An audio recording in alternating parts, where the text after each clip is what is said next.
दी बख्शिश कीती होई पावन पवित्र फतेह सनिमर प्रवान करनी। वाहिगुरु जी का खालसा वाहिगुरु जी की फतेह। कल दास ने गुरु रामदास महाराज दियां दो पंक्तियां नूं आधार बना के विचार आरंभ कीती है। महाराज दा पावन पवित्र उपदेश है, जिनी ऐसा हर नाम न चेत्यो से काहे जग आए राम राजे। मनुख दे जीवन दा मूल मकसद है ये पंक्तियां जो हैं। गुरु ग्रंथ साहब महाराज नूं मत्था टेकण वाले अगर इन पंक्तियां दी विचार नहीं करते हैं तो साडा ये जीवन जो है ये व्यर्थ चला जाना है। महाराज बख्शिश करते ने कि जिनी ऐसा हर नाम न चेत्यो से काहे जग आए राम राजे। महाराज ने एक सवाल किया साडे उत्ते, जो परमेश्वर दे नाम दा सिमरन नहीं करता है तो महाराज कहते ने तू संसार दे विच आया की करन है। फिर गुरु अमरदास महाराज भी कहते ने, ऐ शरीरा मेरिया इस जग में आए के क्या तुद कर्म कमाया। के कर्म कमाया तुद शरीरा जा तू जग में आया। जिन हर तेरा रचन रचिया सो हर मन न वसाया। महाराज कहते ने जिसने तेरी रचना कीती है, इतना सुंदर तैनू शरीर दिता वे, उसे ही परमात्मा नू तू अपने हिरदे विच नहीं वसाया तो महाराज कहते ने संसार विच आया की करन वास्ते है। कदी विचार कीती है मैं संसार विच क्यों आया हाँ, मेरे जीवन का मकसद की है। गुरु अर्जन देव जी महाराज ने भावें स्पष्ट रूप दे विच साडे सामने मकसद रखिया है। असी बाणी पढ़ते हाँ विचार नहीं करते हाँ। भई प्रापत मानुख दे हुरिया गोबिंद मिलन की एह तेरी बरिया। गोबिंद नूं मिलन वास्ते मनुखा जन्म की प्राप्ति हुई है। पर कितने लोग ने जो गुरुद्वारे आके पंक्तियां पढ़ते होण कि सच्चे पातशाह तेरी प्राप्ति वास्ते मैनू मनुखा जन्म मिलिया है। कोई एक अद्धा बंदा होवे, कोई करोड़ों दे विचों, बाकी कुछ नहीं है। गुरु तेग बहादुर साहब महाराज भी कहते ने कि गुण गोबिंद गायो नहीं जन्म अकारथ कीन। अगर मनुखा जन्म की प्राप्ति करके परमेश्वर के गुण गायन नहीं किए हैं तो महाराज कहते ने जन्म अकारथ कीन। तेरा जो मनुखा जन्म है ना, अकारथ दे अर्थ ने बेअर्थ चला जाना है, जिहदा कोई लाभ नहीं है सानू। मैं कल अर्ज कीती सी गुरुद्वारे असी आउंदे पे हाँ, पर साडे आउण दे दो कारण मूल मन्ने जांदे ने। एक साडी मंग, मैं कुछ गुरु कोलों मंगना इस वास्ते आउंदे पे हाँ, या फिर साडा दुख सानू गुरुद्वारे खिंच लियांदा है। दुख दे विच किसे नू कोई उपदेश देण दी लोड़ नहीं पैंदी। बंदे नू दुख आ जाए ना, बंदा आपे ही शुरू हो जाता वे। ये दो चीज़ां ने, एक साडी मंग ते एक साडा दुख। बाकी जितने लोग गुरुद्वारे आउंदे पे ना, असी क्यों आ रहे हाँ, इत्थों असी की प्राप्त करना है ते साडे जीवन का मकसद की है, असी नहीं विचार करते हाँ। कई धार्मिक काम ऐसे ने जिन्हों मनुख करदा पिया, ਅਸੀਂ ਕਰੀ ਜਾਂਦੇ ਹਾਂ, पर पता नहीं है कि ये पिछे मूल कारण की है, असी क्यों करते पे हाँ। देखो असी हथ जोड़ने आ, हथ क्यों जोड़े जाते ने, मत्था टेकने असी, मत्था क्यों टेकिया जाता है, परिक्रमा क्यों की जाती है, संगत विच बैठे हैं किस वास्ते बैठे हैं, ते संगत विच बहना किस तरह चाहिए। स्कूल दे विच बच्चे नूं पाईए ना, सब तो पहले उस बच्चे नूं बहन की जाच सिखाते ने। सानू तो बहन की जाच भी नहीं आती गुरुद्वारे, असी बहना किस तरह है। दो बंदे इत्थे बैठे होंदे ने, चार पिछे बैठे होंदे ने, 8-10 बाहर घूमते पे होंदे ने। सानू गुरुद्वारे दे विच बहन की जाच भी नहीं आई। गुरुद्वारे आउणा किस तरह चाहिए है। अज ऐसे स्कूल बन गए ने, अगर बच्चा 1 मिनट भी लेट हो जाए ना स्कूल जान तो, उस बच्चे नूं स्कूल दे अंदर एंट्री नहीं मिलती, उसनों बाहर कट देंदे ने उन्होंने। ते साडे गुरुद्वारे आउण दा कोई टाइम ही नहीं है, जदों दिल करदा असीं आ जाने आ, जदों दिल करदा असीं उठ के चले जाने आ। साडे उत्ते कोई पाबंदी नहीं है, कोई असी उसूल ही नहीं बनाए किस तरह असी आना है तो किस तरह असी जाना है। बच्चा अगर एक दिन क्लास छोड़ के घर आ जाए ना, सारा टब्बर बच्चे दे पिछे पै जाता है, तू स्कूल छोड़ के क्यों आया। मैं तो इत्थे भावें कथा कीर्तन चलदा पिया होवे, पाठ चलदा पिया होवे, अरदास दे विचों लोकी उठ के चले जाते हैं। इतना भी सबर नहीं होंदा, 5 मिनट विच अरदास हो जानी है, कम से कम अरदास विच ते शामिल हो जाना।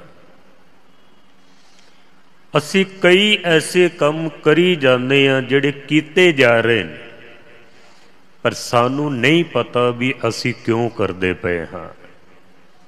मैं 2 गल्लां तुहाडे सामने रखणियां ने, ताकि जो गुरुद्वारे आउण दा पहला काम है ना, वो साड़ी समझ विच आ जाए मैं क्यों आंदा पिया हाँ। सब तो पहले असी गुरु ग्रंथ साहब दे सामने खड़े हो के हाथ जोड़ने हाँ। तुसी सारे जोड़ते हो। कदी विचार किया कि मैं हाथ क्यों जोड़दा पिया वां, इहदे पिछे कारण की है मेरा, हाथ क्यों जोड़े जाते ने। गुरु ग्रंथ साहब महाराज की बाणी दे विच बड़ा जिक्र है। महाराज कहंदे ने, दोई कर जोड़ करो अरदास, तुद पावे तां आने रास। सतगुरु ने सानू समझाया भी दोनों हाथ जोड़ के ते अरदास करनी है। अरदास केड़ी करनी है। दोई कर जोड़ मांगो एक दाना, साहिब तुठे पावां। दोनों हाथ जोड़ के एक अरदास करनी है, ते अरदास दे विच गुरु कोलों कुछ मंगना है, एक दान मंगना है। ते मंगना की है। हर सिख ने गुरु ग्रंथ साहब दे सामने खलो के ना दोनों हाथ जोड़ के बेनती करनी है, हे सच्चे पातशाह, जिस तरह मेरे 2 हाथ वखरे वखरे ने, मैं इन्हां नूं जोड़ के एक कर दिता वे। जदों तुसी हाथ जोड़ते हो ना, दोनों का स्वरूप एक बन जाता वे। अरदास करनी है कि जिस तरह मैं 2 हाथ जोड़ के एक कर दिते ने, तू वखरा है ते मैं वखरा हाँ। हे सच्चे पातशाह, जिस तरह मैं 2 हाथ जोड़ के एक कर दिते ने, तू ते मैं असी दोनों एक हो जाइए। ये गुरु ग्रंथ साहब महाराज कलो दान मंगना है। साडे हाथ जोड़न दा मूल मकसद है कि सच्चे पातशाह तू ते मैं असी दोनों एक हो जाइए। अरदास करनी है, मेल लेहो दयाल टैपे द्वारिया, रख लेवहो दीन दयाल प्रमत बहु हारिया। पता नहीं कितने जन्मां दा मैं भटकिया होया, हे गुरु ग्रंथ साहब महाराज, तेरे चरनां तक पहुँच गया वां, तू किरपा कर, तू ते मैं असी दोनों एक हो जाइए। अज असी जिन्हां दी याद विच बैठे होए आ ना, वो इंज समझ लवो जिवें बूंद सागर दे विच लीन हो गई। अब तो जाए चढ़े सिंहासन, मिले हैं सारंग पानी, राम कबीरा एक भये हैं, कोई न सके पछाने। जो रब तक पहुँच गए ना, जो परमात्मा तक पहुँच गए ने, अज असी उन्हां दियां यादां दे विच बैठे होए हां। इत्थे वो सानू समझा के गए हैं। साडे जीवन दा मकसद है रब तक पहुँचना। तुसी रोज़ एक पंक्ति पढ़ते हो आया दूरों चल के, मैं दूरों चल के आया हाँ। मैं तक्की तो सरनाए जियो, मैं आसा रखी चित्त विच, मेरा सभो दुख गवाए जियो। असी ये पंक्तियां आम करके पढ़ते हैं। हों आया दूरों चल के, हुण दूर दा मतलब की है? किसी जमीन की दूरी का जिक्र नहीं है। मैं जिवें राजस्थान तो आया तो मैं बड़ी दूरों आया वां। जमीन की दूरी का कोई जिक्र नहीं है। हों आया दूरों चल के, पता नहीं कितने जन्मां दा मैं चलिया होया वां, पता नहीं कितने जन्मां दा। भाई नंद लाल जी श्री गुरु गोबिंद सिंह महाराज नूं कहंदे ने, हे सच्चे पातशाह जी, मैं तो उदों दा चलिया होया जदों सूरज चंद तारे कुछ भी नहीं सी, ये संसार अजे बनिया भी नहीं सी। ना बूझ है च निशान हाँ, कि जमीनों आसमां की शोके यागे दर आवुर्द दर वजूद मरा। भाई नंद लाल जी कहंदे ने, हे गुरु गोबिंद सिंह महाराज, मैं तो उदों दा चलिया होया जदों सूरज चंद तारे ये धरती नहीं सी, मैं उदों दा चलिया होया वां। असी सारे उदों दे चले होए हाँ, पर असी कदी विचार नहीं किया कि मेरा जीवन कितना लंबा गुजार के मैं आया हाँ। अगे मेरे जीवन का मकसद की है? गुरबाणी कहती है, कई जन्म पए कीट पतंगा, कई जन्म गज मीन कुरंगा, कई जन्म पंखी सरप होयो, कई जन्म हैवर बृख जोयो, मिल जगदीश मिलन की बरिया, चिरंकाल ए देह संजरिया। महाराज कहते ने, कई जन्मां तो मनुख चलिया होया। कदी असी मिट्टी विच रहे, कदी असी वनस्पति दे विच रहे, कदी असी पशु पंछियां दे विच रहे, कीट पतंगियां दे विच रहे हाँ। 84 लाख जूना पार करके इस वक्त मनुखा जन्म की प्राप्ति हुई है। तो महाराज कहते ने, मनुखा जन्म किस वास्ते प्राप्त होया? मिल जगदीश मिलन की बरिया, चिरंकाल ए देह संजरिया। बड़े चिर तो बाद इस मनुखा जन्म की प्राप्ति हुई। किस वास्ते? परमात्मा की प्राप्ति करन वास्ते। असी कदी ख्याल ही नहीं किया साडे जीवन का मकसद की है, असी जाना किथे है, साडी मंजिल की है। गुरु नानक सच्चे पातशाह जी कहते ने कि दिन रव चले, निस सस चले, तारका लख पलोए, मुकाम ओही एक है, नानका सच बुगोए। बुगोए दे अर्थ होंदे ने मैं सच आखदा पिया वां। गुरु नानक सच्चे पातशाह महाराज कहंदे ने, मैं सच कह रहा हाँ कि जो कुछ भी संसार दे विच चलदा पिया ना, महाराज कहंदे ने उन्हां सारियां दा टिकाणा एक जगह ते है। कित्थे जाना है असी? कहंदे ने 999 दरिया संसार दे विच वगदे पए ने। 999 दरिया जिहड़ियां वड्डियां नदियां ने ना, उन्हां सारियां नदियां दा टिकाणा एक है कि सब समुंदर दे विच जांदियां पईयां ने। जिवें तमाम नदियां दा टिकाणा एक समुंदर है ना, गुरबाणी कहती है जितनियां संसार ते आत्मावां ने उन्हां सारियां आत्मावां दा टिकाणा एक है कि असी परमात्मा तक पहुँचना है। यही साडी मंजिल है। कानपुर की गल है, ज्ञानी संत सिंह जी मस्कीन साहब जी अमृत वेले नितनेम करके अजे वेले होए सन। दिल्ली तो किसी सज्जन ने फोन किया उन्होंने, और फोन ते कहंदा ज्ञानी जी मैं सुनिया तुसी लोकां दा भविष्य देखदे हो, तुसी भविष्य दस देंदे हो। मस्कीन जी कहंदे ने हाँ मैं भविष्य दस देना वा। कहंदा फिर तुसी दिल्ली आओगे ना तो मैं तुहाडे कोलों पुछण आवांगा भी मेरा भविष्य की है। किधरों सुन लिया होना उसने।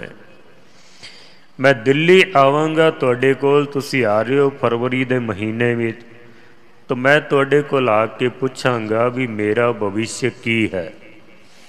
मस्कीन जी कहंदे ने दिल्ली आउण विच ते अजे बड़ा समा बाकी है, मैं तैनूं हुणे ही दस देना भी तेरा भविष्य की है। उस सज्जन कहंदा फोन ते ही दस दोगे? मस्कीन जी कहंदे ने हाँ मैं फोन ते ही दस देना तेरा भविष्य की है। कहंदा फिर दसो मेरा भविष्य की है। मस्कीन जी कहंदे ने पुरखा सिर्फ तेरा ही नहीं, दुनिया ते जितने मनुख ने या जितने जीव जंतु हैं उन्हां सारियां दा भविष्य इक्को ही है, परमात्मा तक पहुँचना है। असी रब तक पहुँचना है। जिथों तक असी रब तक पहुँच नहीं जाते हाँ, साडी ये जीवन की यात्रा चलती रहनी है, ये चलेगी। महाराज कहंदे ने जम जम मरे मरे फिर जम्मे, बहुत सजाए पयां देश लम्मे। अगर असी परमात्मा तक पहुँच गए फिर तो साडा मनुखा जन्म सफल हो गया। अगर असी परमात्मा तक नहीं पहुँच सके तो महाराज कहंदे ने इस पौड़ी ते जो नर चूके सो आए जाए दुख पाएंदा। जिवें बंदा पौड़ियां चढ़ के उपर जांदा है ना, ते आखिरी पौड़ी दे उत्ते खड़ा होवे, एक कदम अगर होर अगे चले तो उसनूं अंदर कमरे दे विच प्रवेश मिल जाता है। पर जे किधरे आखिरी पौड़ी तो पैर फिसल जाए तो फिर की होवेगा, बंदा थल्ले डिगेगा, उन्हें थल्ले डिगना है। क्योंकि इस धरती की ऐसी वाइब्रेशन है, उपरों जिहड़ी भी चीज़ डिगदी है उन्हें थल्ले ही आना है, वो थल्ले आएगी। अगर बंदा पौड़ियां तो डिगदा है तो थल्ले जाता है, कोई 10 पौड़ियां थल्ले आ जाता है, कोई 20 पौड़ियां थल्ले आ जाता है, हो सकता है कोई बिल्कुल ही थल्ले चला जाए। इसे तरह 84 लाख जून दे विच सब तो उत्तम पौड़ी है मनुख दी। 84 लाख जून विच मानस जन्म सो उत्तम देही, सब तो उत्तम है मनुखा जन्म। भाई गुरदास जी कहते ने अगर बंदा एक कदम होर अगे चल पवे तो इनू रब मिल सकता है, सिर्फ एक कदम होर। चरण शरण गुर एक पैंडा जाए चल, सतगुर कोट पैंडा आगे होए लेत है। एक कदम अगर असी अगे चल पईए ना तो भाई गुरदास कहते ने कि अगे करोड़ां कदम गुरु तैनू लैण वास्ते तैयार बैठा होया वे। अगर एक कदम असी ना चल सकीए तो फिर जीवन साडा व्यर्थ चला जाना है। करोड़ां कदम गुरु सानू लैण वास्ते तैयार बैठा होया है, पर मनुख दी सारी जिंदगी निकल जाती है, एक कदम साडे कोलों नहीं चलिया जाता, सारी जिंदगी साडी निकल जाती है। तो महाराज सच्चे पातशाह जी कहते हैं कि ये जिहड़ा मनुखा जन्म है ना, ये प्राप्त किस वास्ते होया? गोबिंद मिलन की यह तेरी बरी आ और बड़े चिर तो बाद प्राप्त होया, इन्हें दोबारा तैनू फिर मिलना भी नहीं है। गुरु ग्रंथ साहब महाराज की हजूरी विच आया, हथ जोड़े ने, अरदास कर, बेनती कर, हे निरंकार सच्चे पातशाह, तू ते मैं असी दोनों एक हो जाइए। ये साडे हथ जोड़न दा मूल मकसद है। असी क्यों हथ जोड़ते हाँ? दान मंगना है एक परमात्मा कोलों, गुरु कोलों, तू ते मैं असी एक हो जाइए। उस तो बाद फिर असी मत्था टेकते हाँ। तुसी जितने भी आउंदे हो ना, सारियां ने मत्था टेकिया वे। और कई लोग तो कई कई बारी मत्था टेकते हैं। पहले सामने मत्था टेकते हैं, फिर खब्बे पासे जाके, सज्जे पासे, पिछले पासे जाके, सामने आके फिर मत्था टेकते हैं, उठन लगिया फिर मत्था टेकते हैं। अरदास विच शामिल हो जान दो बारी असी फिर मत्था टेकते हाँ। एक बंदा गुरुद्वारे आउंदा ना 5-7 वारी या 10 वारी तो मत्था टेकदा ही है वो। पर कदी सोचिया भी मैं मत्था क्यों टेकिया? मेरा मत्था टेकन दा मूल कारण की है? जेड़ा मैं गुरु नू मत्था टेकदा पिया वां, क्या गुरु मेरा मत्था टेकना प्रवान करदा है या नहीं करदा है? असी इतने सालों तो मत्थे टेकते पे हाँ, पर कदी सोचिया भी मैं गुरु नू मत्था टेकिया, गुरु ने प्रवान किया है कि नहीं किया है? और तुसी निराश ना होना। अगर असी गुरबाणी नू पढ़ीए तो गुरबाणी दे आधार ते असी अपने आप नू देखिए तो महाराज कहंदे ने, जिस ढंग नाल तू मत्था टेकदा पिया ना, 10 वारी तां की, अगर तू 100 वारी भी मत्था टेके तो तेरा मत्था टेकना प्रवान नहीं किया जा सकता है। मैं हथ जोड़ के माफ़ी मंगना। ਇਹਦਾ मतलब ये ना समझ लेना कि कल तो मत्था टेकना बंद कर दिओ। मैं तुहानूं कारण दसना वा। गुरु साहब साडा मत्था टेकना प्रवान नहीं करते हैं। क्यों? साडा मत्था टेकन दा ढंग ठीक नहीं है। जो असी मत्था टेकते पे हैं ना, महाराज उस ढंग नाल साडा मत्था टेकना प्रवान नहीं करते हैं। तो महाराज नूं पुछिए, सच्चे पातशाह जी फिर तुसी दसो सानू किवें मत्था टेकना चाहिदा वै? गुरु अर्जन देव महाराज जी दीयां पंक्तियां ने। सतगुरु कहंदे ने, डंडौत बंधन अनक बार सर्ब कला समरथ। डंडौत बंधन ये संस्कृत का शब्द है। दंडवत प्रणाम करना, सारा जमीन दे उत्ते लेट जाना, उन्होंने कहते ने दंडवत प्रणाम करना। ये नाम क्यों रखिया ते ये आया कित्थों है? जिवें एक डंडा बिल्कुल सीधा हुंदा है ना, ये उस तो शब्द बनिया। महाराज कहते ने, डंडे की तरह सीधा हो के ते फिर मत्था टेक। डंडौत बंधन अनक बार, अनेकों बारी, किदे अगे सर्ब कला समरथ। सिख वास्ते गुरु ग्रंथ साहब जी महाराज सर्ब कला समरथ ने, इस तो उपर कोई नहीं है। हुण महाराज कहंदे ने, डंडे की तरह सीधा हो के ते फिर मत्था टेक। ते कोई बंदा आखे भी मैं चल के आया बिल्कुल डंडे की तरह सीधा ही आया, मैं किहड़ा टेढ़ा हो के आया वां? कई जमीन दे उत्ते पूरा लेट के दंडवत प्रणाम करते हैं। चौथे पातशाह जी दीयां पंक्तियां ने कि कर डंडौत पुण्य वड्डा है। डंडौत करन दा पुण्य बड़ा वड्डा है। ते जिहड़ा जमीन ते लेट के मत्था टेके ना, वो आखे भी महाराज मैं तो देखो पूरा जमीन ते भी लेट गया वां, सीधा हो के मत्था टेकिया है, तो मेरा मत्था टेकना तो तुसी प्रवान किया होना है। तो गुरु ग्रंथ साहब जी महाराज फिर इनकार कर देंदे ने। महाराज कहंदे ने, तेरे शरीर की गल नहीं है, तेरे मन की गल है। शरीर ते सारियां दे ही सिद्धे ने। महाराज कहते ने अपने इस मन नूं सिद्धा कर, क्योंकि गुरबाणी का जितना भी उपदेश है ना वो सारा साडे मन वास्ते है। और मैं ये भी बेनती कर दिया कि सिख भी मन ने बनना है।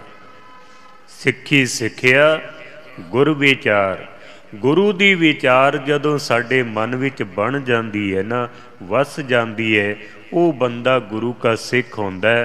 पर दिखाई बाहरों देवेगा कि ये सिख है, पर जे गुरु दी विचार ते नहीं चलता तो महाराज कहंदे ने सिख नहीं हो सकता। वे केस रखे होण, ककार भी पाए होण, तो महाराज कहंदे ने धरे केस पाहुल बिना, पेखी मूर्ख सिख, तिसको दर्शन नाही मेरा, पापी त्यागे बेख। गुरु दी विचार धारण कीती नहीं है ते अपने आप नूं असीं सिख अखवांदे पे हां। महाराज कहंदे ने सिख नहीं हो सकता है। सतगुरु साडे शरीर की गल नहीं करते, महाराज साडे मन की गल करते पे ने। महाराज कहंदे ने अपने मन नूं सिद्धा कर ते फिर मत्था टेक, तो तेरा मत्था टेकना गुरु ग्रंथ साहब जी प्रवान कर लैणगे। तो महाराज नूं पुछिए भी सच्चे पातशाह मन किवें सिद्धा करना है? असी मन का तो कोई रूप ही नहीं है, ये मन किवें सिद्धा होवे? बाबा फरीद भी कहते ने, फरीदा मन मैदान कर, टोए टिब्बे लाह, अगे मूल न आवसी, दोजक संदी पाह। बाबा फरीद कहते ने कि अपने इस मन नूं मैदान की तरह बिल्कुल सीधा कर दे। टोए टिब्बे लाह, टोए कहते ने खाई नूं, टिब्बा कहते ने पहाड़ी नूं। तो बाबा फरीद कहते ने तेरे मन दे विच जिहड़े टोए ने, जिहड़े टिब्बे हन, उन्होंने सीधा करके मिटा दे, ते फिर तू मत्था टेक खुदा दे अगे। वो खुदा तेरा मत्था टेकना प्रवान करेगा। अगे मूल न आवसी, दोजक संदी पाह। फिर जिहड़ी दोजक दी अग है ना, वो तैनू नहीं साड़ेगी। बाबा फरीद कह रहे हैं। हुण इस मन दे विच है कि जो असी इसनूं सिद्धा करना है। गुरबाणी कहती है कि जितने वल साडे मन नूं पए ने ना, दुनिया दी किसी वस्तु नूं इतने वल नहीं पए हन जितने वल साडे इस मन नूं पए ने। तो साडे मन दे विच की है? अंदर काम है, क्रोध है, लोभ है, मोह है, वासना है, निंदा है, तृष्णा है, चुगली है, हज़ारां ही तरह दियां अंदर साडे चलाकियां भरियां होईयां ने। महाराज सच्चे पातशाह कहंदे ने इन्हां सारियां नूं अंदरों बाहर कढ, अपने इस मन नूं सिद्धा कर। फिर जद तू मत्था टेकेगा ना, ते गुरु तेरा मत्था टेकना प्रवान कर लेगा। इस देही अंदर पंच चोर वसै, काम क्रोध लोभ मोह अहंकारा, सब कुछ साडे मन दे विच वसदा पिया वे। महाराज कहंदे ने अपने मन नूं सिद्धा कर। पर असी की करदे हां? मत्था टेकने असी गुरु ग्रंथ साहब महाराज नूं। ते महाराज कहंदे ने सीस निवाइए क्या थीए, जां हृदय कुसुदे जाहे। मत्था टेकण दा तेरा की लाभ है जे अंदरों तेरा मन किधरे होर जांदा पिया होवे। मत्था गुरु ग्रंथ साहब जी नूं टेकदे पए हां असीं, ते मन साडा किधरे होर जांदा पिया वे। सतगुरु कहंदे ने सलाम जवाब दोवें करे, मुंडो कुत्था जाए। मत्था भी टेकदा पिया गुरु ग्रंथ साहब महाराज नूं, ते जवाब भी दई जांदा पिया। हुण जवाब की देंदा? जे महाराज कहन बई अमृत छक लै, सिख बन जा, अमृत वेले उठ, नितनेम कर, बाणी पढ़, रहत मर्यादा दा धारनी बन, तेरा जीवन सफल हो जावे। बंदा आखदा महाराज ये साडे कोलों नहीं हो सकता है। मत्था असीं टेकी जाने गुरु ग्रंथ साहब महाराज नूं, ਤੇ ਨਾਲ ਦੇ ਨਾਲ ਅਸੀਂ ਜਵਾਬ ਵੀ ਦਈ ਜਾਂਦੇ ਹਾਂ। ਕਈ ਵਾਰੀ ਮੈਂ ਅਰਜ਼ ਕਰਦਾ ਹੁੰਨਾ ਕਿ ਗੁਰੂ ਗ੍ਰੰਥ ਸਾਹਿਬ ਮਹਾਰਾਜ ਨੂੰ ਮੱਥਾ ਟੇਕਣ ਵਾਲਾ ਜਦੋਂ ਗੁਰੂ ਦੇ ਅੱਗੇ ਖਲੋਤਾ ਹੁੰਦਾ ਨਾ ਤੇ ਬੜੀਆਂ ਅਰਦਾਸਾਂ ਕਰਦਾ, ਪੰਕਤੀਆਂ ਬੜੀਆਂ ਪੜ੍ਹਦੇ ਹਾਂ ਅਸੀਂ ਪੜ੍ਹਦੇ ਹਾਂ, ਜੋ ਮੰਗੇ ਠਾਕੁਰ ਆਪਣੇ ਤੇ ਸੋਈ ਸੋਈ ਦੇਵੇ। ਪੜ੍ਹਦੇ ਨਾ ਸਾਰੇ ਇਹ ਪੰਕਤੀਆਂ ਤੇ ਅਕਸਰ ਹਰ ਬੰਦਾ ਪੜ੍ਹਦਾ, ਇਹ ਜੋ ਮੈਂ ਮੰਗਾ ਮੈਨੂੰ ਮਿਲ ਜਾਵੇ। ਅਸੀਂ ਪੰਕਤੀਆਂ ਪੜ੍ਹਦੇ ਹਾਂ ਵੀ ਸਾਚੇ ਸਾਹਿਬਾ ਕਿਆ ਨਾਹੀਂ ਘਰ ਤੇਰੇ, ਤੇਰੇ ਘਰੋਂ ਸਭ ਕੁਝ ਮਿਲ ਜਾਂਦਾ। ਅਸੀਂ ਪੰਕਤੀਆਂ ਪੜ੍ਹਦੇ ਹਾਂ ਅੰਤਰਜਾਮੀ ਪੁਰਖ ਵਿਦਾਤੇ ਸ਼ਰਧਾ ਮਨ ਕੀ ਪੂਰੇ, ਤੂੰ ਅੰਤਰਜਾਮੀ ਹੈ, ਤੇਰੇ ਘਰ ਵਿੱਚ ਸਭ ਕੁਛ ਹੈ, ਤੇਰੇ ਕੋਲੋਂ ਜੋ ਮੰਗੀਏ ਉਹ ਮਿਲ ਜਾਂਦਾ ਹੈ। ਅਸੀਂ ਮੱਥਾ ਟੇਕਦੇ ਹਾਂ ਗੁਰੂ ਗ੍ਰੰਥ ਸਾਹਿਬ ਮਹਾਰਾਜ ਨੂੰ, ਗੁਰਬਾਣੀ ਦੀਆਂ ਅਸੀਂ ਪੰਕਤੀਆਂ ਵੀ ਪੜ੍ਹਦੇ ਹਾਂ, ਪਰ ਜਦੋਂ ਗੁਰਦੁਆਰੇ ਤੋਂ ਅਸੀਂ ਬਾਹਰ ਨਿਕਲਦੇ ਹਾਂ ਨਾ, ਉਹ ਜਿਹੜਾ ਹੁਣੇ ਕਹਿ ਕੇ ਗਿਆ ਕਿ ਜੋ ਮੰਗੇ ਠਾਕੁਰ ਆਪਣੇ ਤੇ ਸੋਈ ਸੋਈ ਦੇਵੇ, ਜਦੋਂ ਗੁਰਦੁਆਰੇ ਤੋਂ ਬਾਹਰ ਨਿਕਲਦਾ ਨਾ, ਉਹਦੀਆਂ ਸਾਰੀਆਂ ਹੀ ਕੀਤੀਆਂ ਹੋਈਆਂ ਅਰਦਾਸਾਂ ਹਵਾ 'ਚ ਉੱਡ ਜਾਂਦੀਆਂ ਨੇ।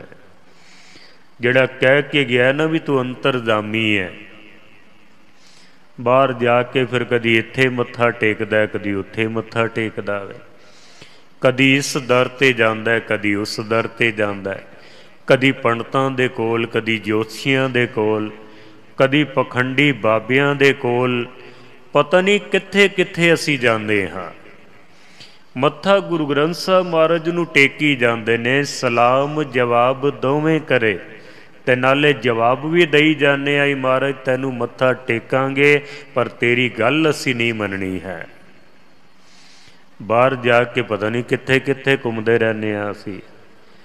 ਗੁਰੂ ਤੇਗ ਬਹਾਦਰ ਸਾਹਿਬ ਮਹਾਰਾਜ ਜੀ ਕਹਿੰਦੇ ਨੇ ਵੀ ਮਨੁੱਖ ਦੀ ਹਾਲਤ ਐਸੀ ਹੋਈ ਪਈ ਹੈ ਕਿ ਦੁਆਰੇ ਦੁਆਰ ਸਵਾਨ ਜੂ ਡੋਲੇ ਨਹਿ ਸੁਧ ਰਾਮ ਭਜਨ ਕੀ। ਜਿਵੇਂ ਇੱਕ ਕੁੱਤਾ ਦੁਆਰ ਦੁਆਰ 'ਤੇ ਘੁੰਮਦਾ ਨਾ, ਕਦੀ ਇਸ ਦਰ 'ਤੇ ਕਦੀ ਉਸ ਦਰ 'ਤੇ, ਪਰ ਠੋਕਰਾਂ ਹੀ ਮਿਲਦੀਆਂ ਨੇ ਨਾ ਉਹਨੂੰ।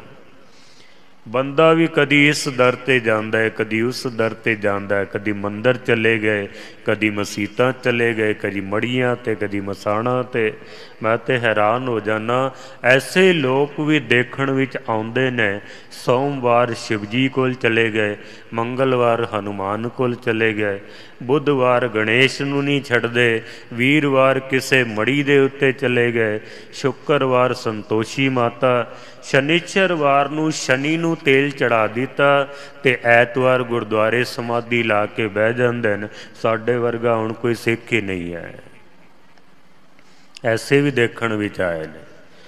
ਅਸੀਂ ਹਰ ਉਹ ਕੰਮ ਕੀਤਾ ਜੋ ਗੁਰੂ ਗ੍ਰੰਥ ਸਾਹਿਬ ਮਹਾਰਾਜ ਸਾਨੂੰ ਰੋਕਦੇ ਨੇ। ਮੈਂ ਇਹ ਨਹੀਂ ਕਹਿੰਦਾ ਸਾਡੇ ਭਰਾ ਗੁਆਂਢੀ ਸਾਡਾ ਕੀ ਕਰਦਾ ਸਾਨੂੰ ਉਹਦੇ ਨਾਲ ਕੋਈ ਮਤਲਬ ਨਹੀਂ ਹੈ, ਪਰ ਜੇ ਗੁਰੂ ਗ੍ਰੰਥ ਸਾਹਿਬ ਮਹਾਰਾਜ ਨੂੰ ਮੱਥਾ ਟੇਕਦੇ ਹੋ ਨਾ, ਤਾਂ ਗੁਰੂ ਨਾਨਕ ਸੱਚੇ ਪਾਤਸ਼ਾਹ ਨੇ ਕਿਹਾ ਸੀ ਇੱਕ ਓੰਕਾਰ, ਇੱਕ ਅਕਾਲ ਪੁਰਖ ਵਾਹਿਗੁਰੂ ਦੇ ਨਾਲ ਜੁੜਨਾ। ਅਸੀਂ ਗੁਰੂ ਗ੍ਰੰਥ ਸਾਹਿਬ ਮਹਾਰਾਜ ਦਾ ਪਹਿਲਾ ਅੱਖਰ ਇੱਕ ਹੈ। ਕਿਉਂ?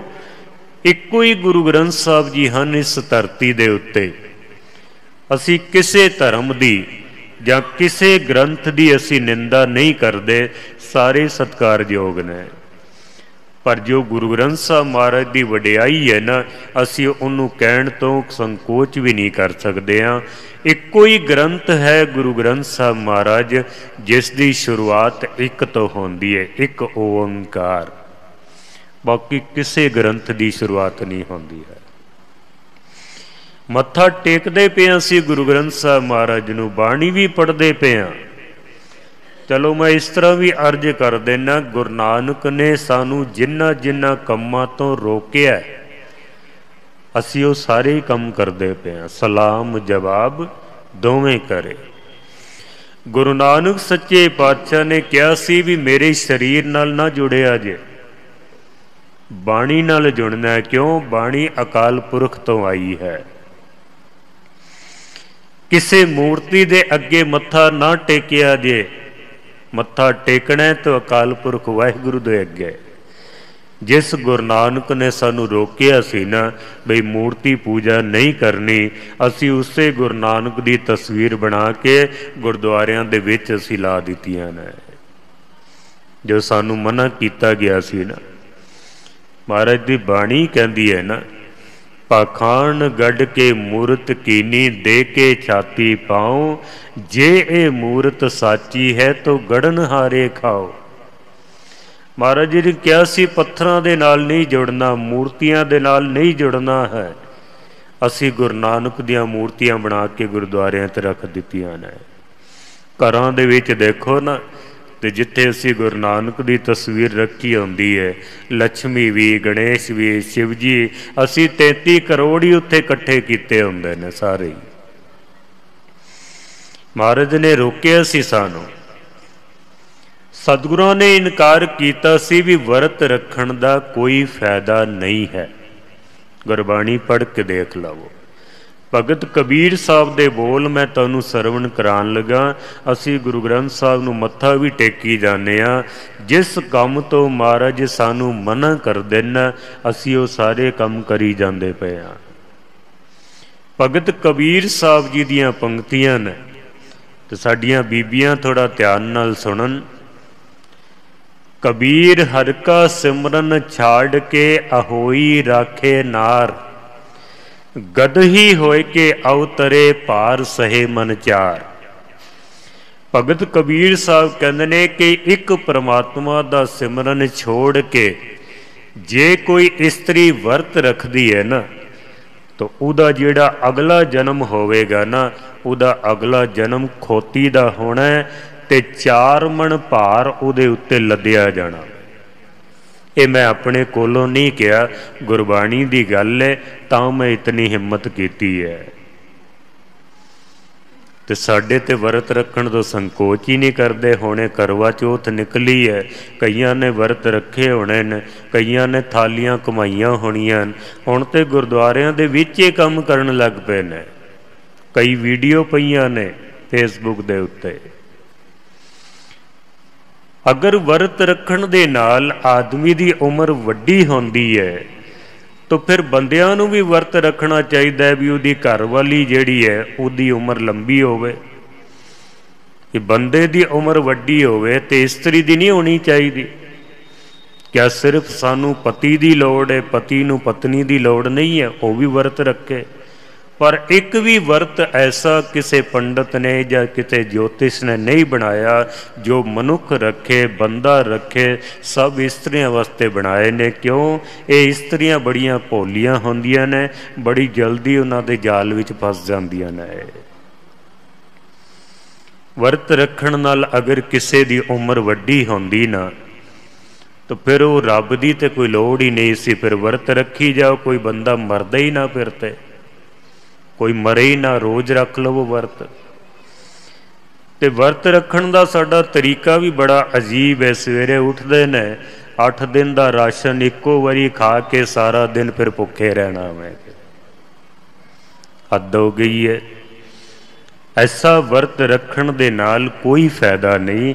जेड़े जेड़े काम सानू गुरबाणी ने मना कीते ने ना, असी वो सारे काम अज करदे पे हां। तां महाराज जी कहंदे ने कि तेरा मत्था टेकना प्रवान नहीं है। मत्था गुरु ग्रंथ साहब नू टेकना ते जवाब भी दई जाना है भी सलाम जवाब दोवें करे मुंडो कुत्ता जाए। सीस निवाइए क्या थिए या हृदय कुसुदे जाए। हत्थां दे विच कड़े पाए हुए ने, उन्हां ही हत्थां दे विच कई तरह के धागे तवीत पता नहीं की बन्ने हुंदे ने। मैं तो हैरान होना, सिखां नूं महाराज ने किरपान पवाई सी भी मेरा सिख शूरवीर बने, ये किसी कोलों डरे ना, ये शूरवीर बने। जितने भी वहम भरम ने उन्हां सारियां नूं कट के रख दे। ते अज दा सिख जदों घरों बाहर निकलदा है ना, जे अगों बिल्ली रस्ता कट जाए तो उत्थों ही आ जांदा वापस, ये बिल्ली रस्ता कट गई है। अज असी इतने ही शूरवीर हो गए हाँ। मत्था टेकते पिया गुरु ग्रंथ साहब महाराज नूं ते जेड़े जेड़े काम सतगुरां ने मना कीते ने वो असीं सारे ही करते पे हाँ। कोई इत्थे मत्था टेकदा है, कोई उत्थे मत्था टेकदा है। एक विद्वान कहंदा है, जिस दर पे कोई सर ना झुके उसे दर नहीं कहते। जिस दर पे कोई सर ना झुके उसे दर नहीं कहते। हर दर पे जो झुक जाए उसे सर नहीं कहते। जिहदा सिर हर एक दे अगे झुक जांदा ना उहदे सिर नूं सिर नहीं कहना चाहिदा है। उत्ते इंज समझो जिवें मैदान दे विच फुटबाल हुंदी है ना, इधरों लत्त पैंदी है तो उधर चली जाती है, उत्थों लत्त पैंदी है तो उधर चली जाती है। थां थां ते मत्था टेकण वाला बंदा सारी जिंदगी इसे तरीके नाल भटकदा रहेगा, पर उहदी दिल दी मुराद या उहदी प्यास कदी पूरी नहीं हो सकती है। एक विद्वान कहता है, एक ही दर पे सजदे में झुके सर तो सुकून मिलता है। एक ही दर पे सजदे में झुके सर तो सुकून मिलता है। डूब जाते हैं वो लोग जिनके हजारों खुदा होते हैं। जिहदे कई कई रब होंदे ना वो बंदा अक्सर डूब जाता है। मत्था गुरु ग्रंथ साहब नूं टेकदे पे हो ना ते अंदर पूरा विश्वास होना चाहिए साडे। तुलसीदास जी जिन्हां ने रामायण लिखी है, एक दिन वो चित्रकूट तो चल के ते मथुरा पहुँच गए ने। ते मथुरा दे लोग बड़े खुश होए भी महान संत आया साडा जिन्हें रामचरित्र मानस लिखिया वे। वो बड़े खुश होए। सारा दिन तुलसीदास नूं मंदिर दिखांदे रहे, क्योंकि कृष्ण दी नगरी है मथुरा। थां थां ते कृष्ण दे मंदिर ने, उत्थे जन्म स्थान ने कृष्ण जी दा। तुलसीदास नूं जदों सारा दिन मंदिर दिखांदे रहे ना ते शाम दे वक्त आखिरी मंदिर दिखाया जिथे कृष्ण दा जन्म होया सी। उस स्थान दे जदों दर्शन कराए ना, एक बंदा तुलसीदास दे उत्ते उन्हें निगाह बनाई हुई सी भी ये की करदे पे ने। ते जदों सारियां ने दर्शन कर ले ना, वो बंदा तुलसीदास जी नूं कहंदा भी मैं तुहानूं सवेर दा वेखदा पिया, कृष्ण दे असीं तुहानूं मंदिर दिखाए ने, पर तुसीं किसी भी मूर्ति दे अगे मत्था नहीं टेकिया। तुसीं कृष्ण दे मंदिर दिखाए तुहानूं, सवेर तो शाम हो गई है, हुण ये कृष्ण दा जन्म अस्थान है, बड़ी सुंदर मूर्ति है, कम से कम तुसीं इत्थे ते मत्था टेको ना, तुसीं किधरे भी मत्था नहीं टेकिया।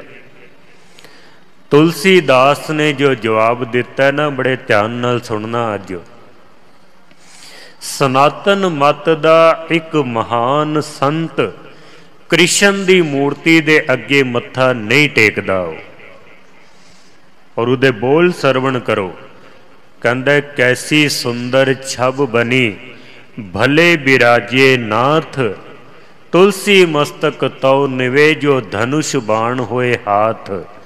कहंदा भी मेरा सिर केवल धनुष बाण श्री रामचंद्र दे अगे मेरा सिर झुकदा वे, मेरा सिर कृष्ण दे अगे नहीं झुक सकता है, क्योंकि मैं राम दा पुजारी हाँ, मैं कृष्ण दा पुजारी नहीं। ते लोकां ने आख्या भी ये कृष्ण भी तो राम दा अवतार है ना। तुलसीदास कहंदे ने जिवें प्यो एक हुंदा है ना बंदे दा, इस तरह इष्ट भी बंदे दा एक होना चाहिए वै। जिवें किसी पत्नी दा पति एक होंदा है ना, कहंदे ने इष्ट भी बंदे दा एक होना चाहिए। थां थां ते इष्ट बनाण वाले दा कदी भी संसार तो पार उतारा नहीं हो सकता है। तुलसीदास कृष्ण नूं मत्था नहीं टेकदा, सिर्फ राम नूं मत्था टेकदा है। ते असीं गुरु ग्रंथ साहब नूं भी मत्था टेकी जानिया, होर असीं पता नहीं कित्थे कित्थे मत्थे टेकदे आ। साडा मत्था टेकना इस वास्ते प्रवान नहीं होंदा क्योंकि साडा मन किधरे होर होंदा है, शरीर साडा मत्था टेकदा पिया होंदा है। चलो मैं मूल गल ते आ जावां क्योंकि समा हो जाना मेरा। ਅਸੀਂ ਮੱਥਾ ਟੇਕਦੇ ਪਏ ਹਾਂ ਤੇ ਗੁਰੂ ਗ੍ਰੰਥ ਸਾਹਿਬ ਸਾਡਾ ਮੱਥਾ ਟੇਕਣਾ ਪ੍ਰਵਾਨ ਨਹੀਂ ਕਰਦੇ। ਮੂਲ ਰੂਪ ਦੇ ਵਿੱਚ ਮੱਥਾ ਟੇਕਣ ਦਾ ਸਾਡਾ ਮਕਸਦ ਕੀ ਹੈ? ਕਿਉਂ ਅਸੀਂ ਮੱਥਾ ਟੇਕਦੇ ਪਏ ਹਾਂ? ਅਗਰ ਕਿਧਰੇ ਸਾਡੇ ਸਿਦਕ ਦੇ ਨਾਲ ਸਿਦਕ ਕਰ ਸਜਦਾ, ਮਨ ਕਰ ਮਕਸੂਦ, ਜਹ ਤਿਰ ਦੇਖਾਂ ਤੈ ਤਿਰ ਮੌਜੂਦ। ਅਗਰ ਸਿਦਕ ਦੇ ਨਾਲ ਕਿਧਰੇ ਮੱਥਾ ਟੇਕ ਦਿਓ ਨਾ, ਤਾਂ ਗੁਰੂ ਗ੍ਰੰਥ ਸਾਹਿਬ ਜੀ ਸਾਡਾ ਮੱਥਾ ਟੇਕਣਾ ਪ੍ਰਵਾਨ ਕਰ ਲੈਂਦੇ ਹਨ। ਮਹਾਰਾਜਾ ਰਣਜੀਤ ਸਿੰਘ ਜੀ, ਜਿਨ੍ਹਾਂ ਨੇ ਸਿੱਖ ਰਾਜ ਨੂੰ ਮਜ਼ਬੂਤ ਕੀਤਾ, ਉਹਨਾਂ ਨੇ ਕਾਇਮ ਕੀਤਾ। ਮਹਾਰਾਜਾ ਰਣਜੀਤ ਸਿੰਘ ਜੀ, ਉਹ ਆਪਣੇ ਆਪ ਨੂੰ ਕਹਿੰਦੇ ਸਨ ਕਿ ਮੈਂ ਸਿੱਖ ਪਹਿਲੇ ਹਾਂ ਤੇ ਰਾਜਾ ਬਾਅਦ ਵਿੱਚ ਹਾਂ। ਮੈਂ ਪਹਿਲੇ ਗੁਰੂ ਕਾ ਸਿੱਖ ਹਾਂ, ਗੁਰੂ ਰਾਮਦਾਸ ਮਹਾਰਾਜ ਦਾ। ਕੋਈ ਵੀ ਜਦ ਕੀਮਤੀ ਵਸਤੂ ਦੇਖਦੇ ਸਨ ਤਾਂ ਪਹਿਲੇ ਮਨ ਵਿੱਚ ਖਿਆਲ ਆਉਂਦਾ ਸੀ ਕਿ ਇਹ ਵਸਤੂ ਗੁਰੂ ਰਾਮਦਾਸ ਦੇ ਦਰ ਤੇ ਹੋਣੀ ਚਾਹੀਦੀ ਹੈ। ਮਹਾਰਾਜਾ ਰਣਜੀਤ ਸਿੰਘ ਜੀ ਕਦੀ ਵੀ ਤਖਤ ਲਾ ਕੇ ਨਹੀਂ ਸਨ ਬੈਠਦੇ। ਤਾਂ ਕੁਝ ਲੋਕਾਂ ਨੇ ਪੁੱਛ ਵੀ ਲਿਆ ਵੀ ਮਹਾਰਾਜਾ ਸਾਹਿਬ ਤੁਸੀਂ ਤਖਤ ਨਹੀਂ ਲਾਉਂਦੇ, ਕੀ ਗੱਲ ਹੈ? ਛੋਟੀਆਂ ਛੋਟੀਆਂ ਰਿਆਸਤਾਂ ਦੇ ਮਾਲਕ ਤਖਤ ਲਾ ਕੇ ਬਹਿੰਦੇ ਨੇ, ਤੁਸੀਂ ਤਖਤ ਕਿਉਂ ਨਹੀਂ ਲਾਉਂਦੇ ਹੋ? ਮਹਾਰਾਜਾ ਰਣਜੀਤ ਸਿੰਘ ਜੀ ਹੱਥ ਜੋੜ ਕੇ ਕਹਿੰਦੇ ਨੇ, ਤਖਤ ਕੇਵਲ ਗੁਰੂ ਰਾਮਦਾਸ ਮਹਾਰਾਜ ਦਾ, ਮੈਨੂੰ ਸ਼ੋਭਾ ਨਹੀਂ ਦਿੰਦਾ। ਤਖਤ ਕੇਵਲ ਮੇਰੇ ਗੁਰੂ ਦਾ, ਮੈਂ ਕੁਰਸੀ ਦੇ ਉੱਤੇ ਬਹਿ ਜਾਣਾ, ਮੇਰੇ ਵਾਸਤੇ ਇਹ ਹੀ ਬੜੀ ਵੱਡੀ ਗੱਲ ਹੈ। ਮਹਾਰਾਜਾ ਰਣਜੀਤ ਸਿੰਘ ਜੀ ਇੱਕ ਦਿਨ ਕੁਝ ਸਿੱਖਾਂ ਨੇ ਪੁੱਛ ਲਿਆ ਵੀ ਤੁਹਾਨੂੰ ਮਹਾਰਾਜਾ ਕਿਸ ਨੇ ਬਣਾਇਆ ਹੈ? ਤੁਸੀਂ ਆਪਣੇ ਆਪ ਨੂੰ ਮਹਾਰਾਜਾ ਅਖਵਾਉਂਦੇ ਹੋ ਨਾ, ਤੁਹਾਨੂੰ ਮਹਾਰਾਜਾ ਕਿਸ ਨੇ ਬਣਾਇਆ? ਇੱਕ ਅੱਖ ਤੋਂ ਤੁਸੀਂ ਕਾਣੇ ਹੋ, ਕਿਉਂਕਿ ਇੱਕੋ ਹੀ ਅੱਖ ਸੀ ਉਹਨਾਂ ਦੇ ਕੋਲ। ਦੂਸਰੀ ਅੱਖ ਉਹਨਾਂ ਦੀ ਚੇਚਕ ਦੀ ਬਿਮਾਰੀ ਦੇ ਵਿੱਚ ਖਰਾਬ ਹੋ ਗਈ ਸੀ। ਇੱਕ ਅੱਖ ਤੁਹਾਡੇ ਕੋਲ ਹੈ ਨਹੀਂ, ਚਿਹਰੇ ਦੇ ਉੱਤੇ ਚੇਚਕ ਦੇ ਦਾਗ ਨੇ, ਪੜ੍ਹੇ ਲਿਖੇ ਤੁਸੀਂ ਬਿਲਕੁਲ ਵੀ ਨਹੀਂ ਹੋ, ਤੇ ਤੁਹਾਨੂੰ ਮਹਾਰਾਜਾ ਕਿਸ ਨੇ ਬਣਾ ਦਿੱਤਾ? ਲੋਕੀ ਸਵਾਲ ਕਰਦੇ ਸਨ।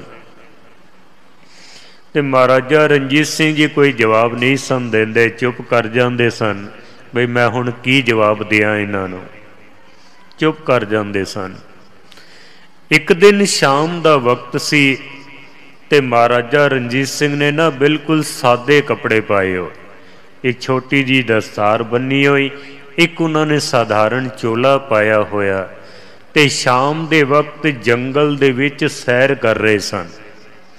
ਜੰਗਲ ਦੇ ਵਿੱਚ ਇੱਕ ਬਜ਼ੁਰਗ ਬਾਬੇ ਨੇ ਕੁਝ ਲੱਕੜਾਂ ਕੱਟ ਕੇ ਤੇ ਇੱਕ ਗੱਠਰ ਬਣਾਇਆ ਸੀ। ਲੱਕੜਾਂ ਥੋੜੀਆਂ ਜ਼ਿਆਦਾ ਕੱਟ ਲਈਆਂ ਤੇ ਹੁਣ ਚੁੱਕੀਆਂ ਨਹੀਂ ਜਾਂਦੀਆਂ, ਕੁਛ ਜ਼ਿਆਦਾ ਹੀ ਕੱਟ ਲਈਆਂ ਉਹਨਾਂ ਨੇ, ਹੁਣ ਚੁੱਕੀਆਂ ਨਹੀਂ ਜਾਂਦੀਆਂ ਪਈਆਂ। ਇੰਤਜ਼ਾਰ ਕਰਦੇ ਪਏ ਨੇ ਵੀ ਕੋਈ ਆਵੇ ਤੇ ਮੈਂ ਉਹਨੂੰ ਕਹਾਂ ਵੀ ਇਹ ਲੱਕੜਾਂ ਚੁੱਕ ਕੇ ਮੇਰੇ ਸਿਰ ਤੇ ਰੱਖ ਦੇ। ਸਾਹਮਣਿਓਂ ਆ ਰਹੇ ਸਨ ਮਹਾਰਾਜਾ ਰਣਜੀਤ ਸਿੰਘ ਜੀ। ਜਦੋਂ ਇਸ ਬਜ਼ੁਰਗ ਬਾਬੇ ਨੇ ਵੇਖਿਆ ਨਾ ਵੀ ਕੋਈ ਆਉਂਦਾ ਪਿਆ, ਉਹਨਾਂ ਨੇ ਬੜੀ ਜ਼ੋਰ ਦੀ ਆਵਾਜ਼ ਮਾਰੀ ਵੀ ਐ ਨੌਜਵਾਨ, ਇਹ ਲੱਕੜਾਂ ਚੁੱਕ ਤੇ ਮੇਰੇ ਸਿਰ ਦੇ ਉੱਤੇ ਰੱਖ ਦੇ, ਇਹ ਲੱਕੜਾਂ ਚੁੱਕ ਤੇ ਮੇਰੇ ਸਿਰ ਤੇ ਰੱਖ ਦੇ। ਮਹਾਰਾਜਾ ਰਣਜੀਤ ਸਿੰਘ ਨੇ ਇਨਕਾਰ ਨਹੀਂ ਕੀਤਾ, ਹੱਥ ਜੋੜ ਕੇ ਕਹਿੰਦੇ ਨੇ ਵੀ ਹੁਣੇ ਰੱਖ ਦੇਣਾ। ਅੱਜ ਕੱਲ੍ਹ ਤੇ ਅਸੀਂ ਦੇਖੀਏ ਨਾ, ਜਿਨ੍ਹਾਂ ਕੋਲ ਪਦਵੀਆਂ ਆ ਜਾਂਦੀਆਂ ਨਾ, ਗੁਰਦੁਆਰੇ ਦੇ ਹੁੰਦੇ ਤੇ ਭਾਵੇਂ ਸੇਵਾਦਾਰ ਹੀ ਨੇ, ਪਰ ਸੇਵਾ ਸੂਵਾ ਕੋਈ ਕਰਦੇ ਨਹੀਂ ਹਨ, ਉਹ ਕੋਈ ਸੇਵਾ ਨਹੀਂ ਕਰਦੇ। ਉਹ ਬਸ ਪਦਵੀਆਂ ਮਿਲ ਜਾਂਦੀਆਂ ਤੇ ਫਿਰ ਲੱਭਣਾ ਪੈਂਦਾ ਹੁਣ ਕਿੱਥੇ ਗਏ ਨੇ ਉਹ। ਮਹਾਰਾਜਾ ਰਣਜੀਤ ਸਿੰਘ ਜੀ ਹੱਥ ਜੋੜ ਕੇ ਕਹਿੰਦੇ ਨੇ ਵੀ ਹੁਣੇ ਰੱਖ ਦਿੰਦੇ ਆ। ਸਿੱਖ ਦੇ ਵਿੱਚ ਇਤਨੀ ਨਿਮਰਤਾ ਹੋਣੀ ਚਾਹੀਦੀ ਹੈ, ਕਿਉਂਕਿ ਜਿਸ ਦੇ ਅੰਦਰ ਨਿਮਰਤਾ ਨਹੀਂ ਹੈ ਨਾ, ਉਹ ਕਦੀ ਵੀ ਸਿੱਖ ਨਹੀਂ ਬਣ ਸਕਦਾ। ਭਾਈ ਗੁਰਦਾਸ ਜੀ ਕਹਿੰਦੇ ਨੇ ਸਿੱਖੀ ਦਾ ਪਹਿਲਾ ਨਿਯਮ ਹੀ ਨਿਮਰਤਾ ਹੈ। ਹਉ ਤਿਸ ਕੋਲ ਕਮਾਇਆ, ਗੁਰਮਤਿ ਹਿਰਦੇ ਗਰੀਬੀ ਆਵੇ। ਪਹਿਲੇ ਬੰਦੇ ਦੇ ਅੰਦਰ ਨਿਮਰਤਾ ਹੋਣੀ ਚਾਹੀਦੀ ਹੈ। ਤੇ ਮਹਾਰਾਜਾ ਸਾਹਿਬ ਦੇ ਵਿੱਚ ਕਿਤਨੀ ਨਿਮਰਤਾ ਸੀ। ਚਲੋ ਇੱਕ ਘਟਨਾ ਹੋਰ ਤੁਹਾਨੂੰ ਕਹਿ ਦੇਣਾ। ਇੱਕ ਮਹਾਰਾਜਾ ਰਣਜੀਤ ਸਿੰਘ ਜੀ ਦਾ ਸਿਪਾਹੀ ਗਲੀ ਦੇ ਵਿੱਚ ਨਾ ਪਹਿਰਾ ਦਿੰਦਾ ਪਿਆ, ਤੇ ਸ਼ਾਮ ਦਾ ਵਕਤ ਇੱਕ ਬੀਬੀ ਨੇ ਆਪਣੇ ਛੋਟੇ ਬੱਚੇ ਨੂੰ ਮੋਢੇ ਦੇ ਨਾਲ ਲਾਇਆ ਹੋਇਆ ਤੇ ਉਹਨੂੰ ਲੋਰੀਆਂ ਪਈ ਦਿੰਦੀ ਆ, ਉਹ ਲੋਰੀ ਸੁਣਾਉਂਦੀ ਪਈ ਹੈ। ਤੇ ਉਹ ਕੀ ਬੋਲਦੀ ਪਈ ਹੈ? ਆਕੜ ਮੁੰਡਿਆ ਆਕੜ ਰਣਜੀਤ ਸਿੰਘ ਤੇਰਾ ਚਾਕਰ, ਸਦਾ ਕੋਰ ਤੇਰੀ ਦਾਈ, ਮਹਿਤਾਬ ਕੌਰ ਦੌੜੀ ਦੌੜੀ ਆਈ। ਇਹ ਆਪਣੇ ਬੱਚੇ ਨੂੰ ਲੋਰੀ ਦਿੰਦੀ ਪਈ ਹੈ, ਗਰੀਬ ਜੀ ਔਰਤ, ਤੇ ਕਹਿ ਰਹੀ ਹੈ ਵੀ ਆਕੜ ਮੁੰਡਿਆ ਆਕੜ, ਐ ਮੇਰੇ ਬੱਚੇ ਆਕੜ ਕੇ ਚੱਲਿਆ ਕਰ, ਕਿਉਂ? ਰਣਜੀਤ ਸਿੰਘ ਤੇਰਾ ਚਾਕਰ, ਜਿਹਦੇ ਨਾਮ ਤੋਂ ਪਠਾਨ ਵੀ ਕੰਬਦੇ ਸਨ। ਇਹ ਬੀਬੀ ਕਹਿ ਰਹੀ ਹੈ ਵੀ ਉਹ ਰਣਜੀਤ ਸਿੰਘ ਤੇਰਾ ਚਾਕਰ ਹੈ, ਤੇਰਾ ਨੌਕਰ ਹੈ, ਤੇ ਸਦਾ ਕੌਰ ਤੇਰੀ ਦਾਈ। ਮਹਾਰਾਜਾ ਰਣਜੀਤ ਸਿੰਘ ਦੀ ਜਿਹੜੀ ਸੱਸ ਸੀ ਨਾ, ਉਹਦਾ ਨਾਮ ਸੀ ਸਦਾ ਕੌਰ, ਉਹ ਤੇਰੀ ਦਾਈ ਹੈ।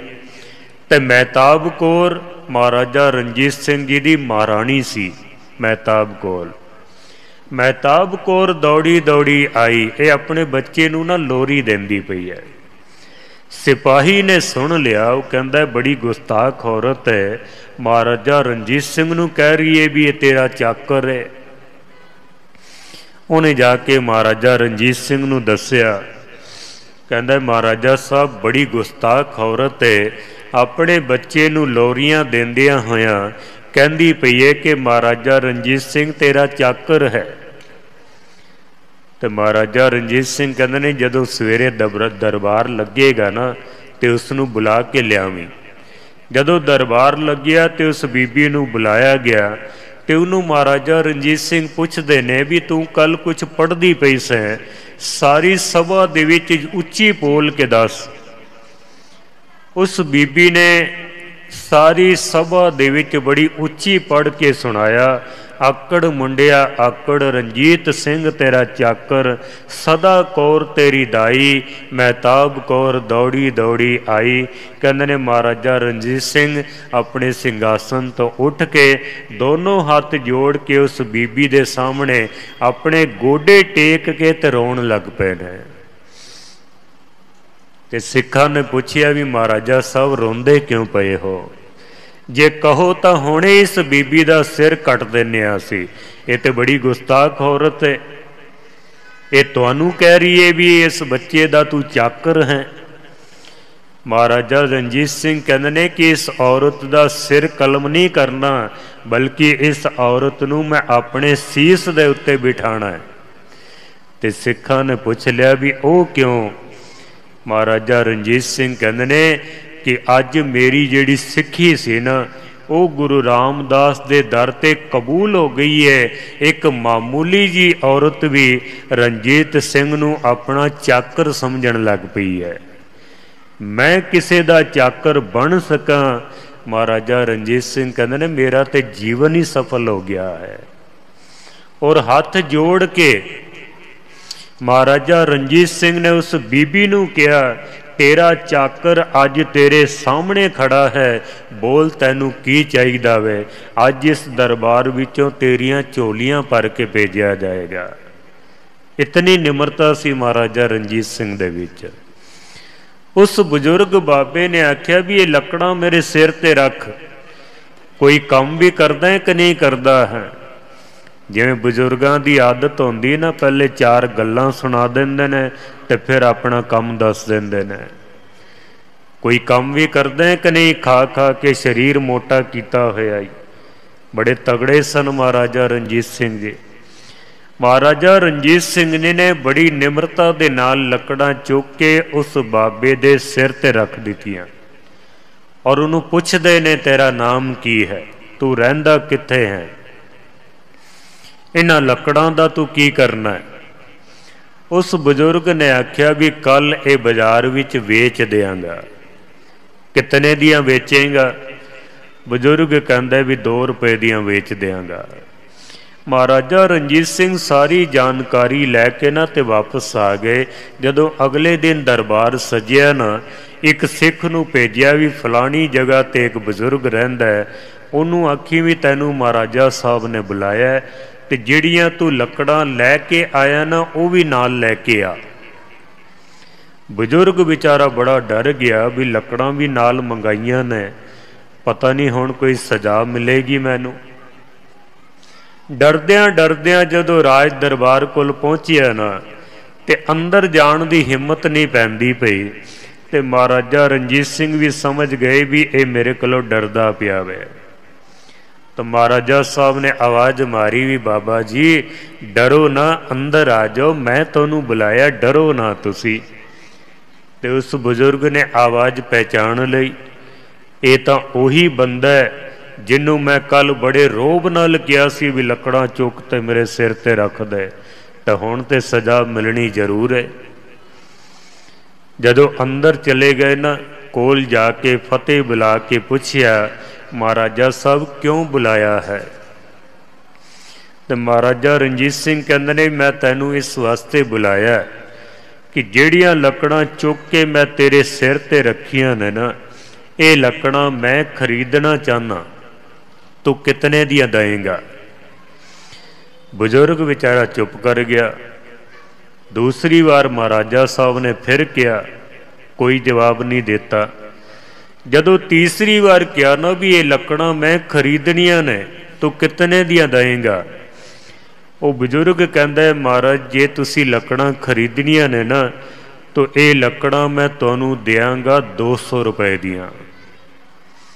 ते महाराजा साहब बड़ी जोर दी हस पे, कहंदे ने तू तो बड़ा लालची बंदा है, कल ते तू कहा सी भी 2 रुपए दियां वेचांगा, ते चलो राज दरबार विच थोड़ा लालच भी कर लैंदा, 2 दे 20 मंग लैंदा, 40 60, पर इतना लालच 2 रुपए दियां लकड़ां दे 200 रुपये, तू ते बड़ा लालची बंदा है। तो बड़े ध्यान नाल तुसी सुनना, अगर इस साखी को कोई प्रेरणा अगर तुसी लै लई ना, तो साडा मत्था टेकण दा तरीका ही बदल जाएगा। असी क्यों मत्था टेकदे पे हां?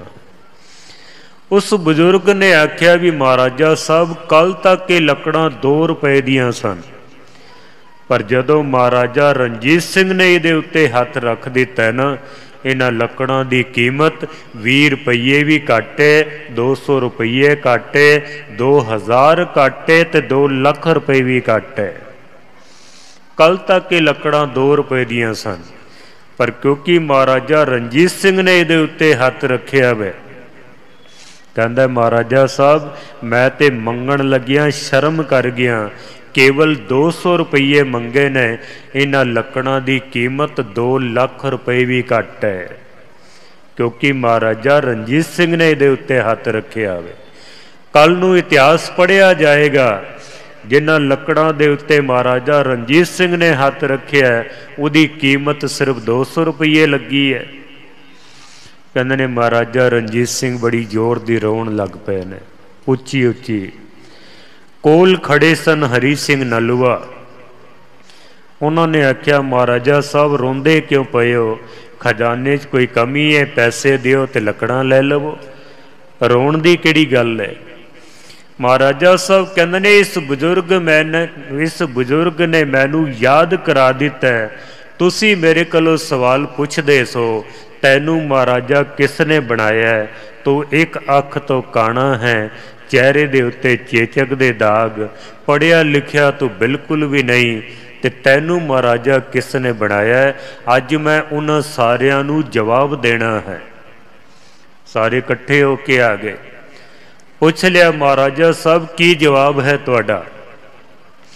ते महाराजा रणजीत सिंह कहंदे ने तुसी पुछिया ना भी मैं महाराजा क्यों बनिया हाँ? कहंदे ने अमृत वेले उठ के इशनान करके 5 बाणियां दा नितनेम करके पंज ककार अपने शरीर दे उत्ते धारण करके श्री गुरु ग्रंथ साहब महाराज दे अगों हथ जोड़ के जिस वक्त मैं ये पंक्तियां पढ़दा हाँ, डंडोत बंदन अनक बार सर्ब कला समरथ, ते जदों मैं मत्था टेकना ना ते अंदरों फिर अरदास निकलदी है, डोलन ते राखो प्रभु नानक दे कर हथ। जदों मैं अपना मस्तक गुरु ग्रंथ साहब महाराज दे चरनां दे विच रख देना ना, ते गुरु ग्रंथ साहब महाराज अपना मेहर भरिया हथ जदों मेरे सिर ते रख देंदे न, जदों गुरु सिर दे उत्ते हथ रख देंदा ना, तो फिर एक काना रंजीत सिंह, ये बदसूरत रंजीत सिंह, ये अनपढ़ रंजीत सिंह जदों गुरु सिर ते हथ रखदा है तो फिर ये महाराजा रंजीत सिंह बन जाता है। एवें नहीं मैं महाराजा बनिया, महाराजा साहब कहते ने गुरु ग्रंथ साहब ने मेरे सिर दे उत्ते हथ रख दिता वे। कदी असी गुरु दे अगे पूरे विश्वास दे नाल सिदक दे नाल अगर असी अरदास करिए ना और मत्था टेकीए, गुरु अगर सिर ते हथ रख दवे, कर हुक्म मस्तक हाथ धर, विचों मार कड़ियां बुराइयां, सहत उठे नौ निध पाइयां, नौ खजानियां दी सानू प्राप्ति हो सकती है। हथ जोड़ो अरदास करो तू ते मैं एक हो जाइए, मत्था टेको पूरे विश्वास के नाल, ताकि गुरु साडे सिर ते हथ रख दवे। बाकी विचार फिर कल आप जी दे सन्मुख रखांगे। भुल्लां चुक्कां दी क्षमा। सारियां दा धन्नवाद। वाहिगुरू जी का खालसा, वाहिगुरू जी की फतेह। परम सत्कारयोग गुरु सारे खालसा जीओ, आप जी बड़े प्यार बड़े सत्कार दे नाल अति सत्कारयोग भाई साहब भाई मनमोहन सिंह जी निमाणा, जिन्हां दी मुबारक रसना तो आप जी ने कल रात भी कथा सरवण की है। हुण भी तकरीबन ठीक 1 घंटा आप जी ने सतगुरां दी बाणी आप जी नूं अर्थे समझाई।